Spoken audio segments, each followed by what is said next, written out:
নমস্কার, NE24 news চ্যানেলের পক্ষ থেকে প্রত্যেক দর্শক শ্রোতাদের জানাচ্ছি আন্তরিক অভিনন্দন ও স্বাগতম। আমি স্বর্ণালী মিশ্র।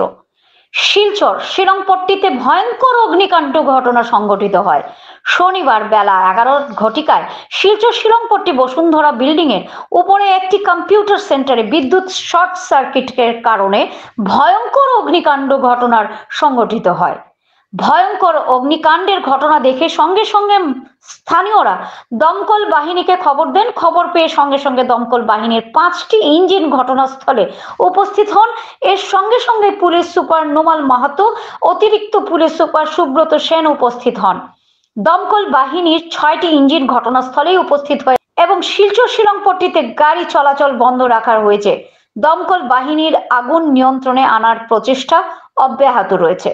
শিলচর থেকে দীপজয় চক্রবর্তী রিপোর্ট। আপনারা দেখছেন NE24 news channel.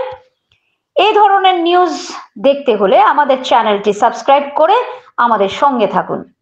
Top floor আছে না, ওই টপ ফ্লোরের মধ্যে বিল্ডিংটার মধ্যে আমরা যে ফ্লোরে ছিলাম ওইটার নিচের ফ্লোরে আগুন লেগেছিল। আর ওই ফ্লোরের মধ্যে আগুন লেগেছিল, আমরা বেরোয়ার চেষ্টা করছিলাম, কিন্তু এখানে ধোঁয়া হয়ে গিয়েছিল। তাহলে আমরা ভেবেছিলাম যে ফায়ার ব্রিগেড আসলে বেরোয় যাবো, কিন্তু ফায়ার ব্রিগেড আসতে পুরো রুমটায় আগুন লেগে গিয়েছিল আর একদম ধোঁয়া। তারপরে গ্রিল ছিল, তো আমাদের গ্রিলটা ভেঙে বেরোতে হয়েছে। তারপরে ওইভাবে থাকে না, তো ওই যে রেক টাইপের ওইগুলোর উপরে দাঁড়িয়েছিলাম কিছু সময়। তারপর ওইখানেও আগুন লেগে গিয়েছে। তারপরে ওইখানে যে পাইপ আছে, এই পাইপটা আছে, এই পাইপটা থেকে আমরা ঝুলে নিচে নামতে হয়েছে। তারপরে ওইখানে ফায়ার ব্রিগেড এসে ওইখানের মধ্যে সিঁড়ি লাগিয়েছিল। তারপরে আমরা ওই সিঁড়িটার থেকে ওই টিনের উপরে নেমেছিলাম।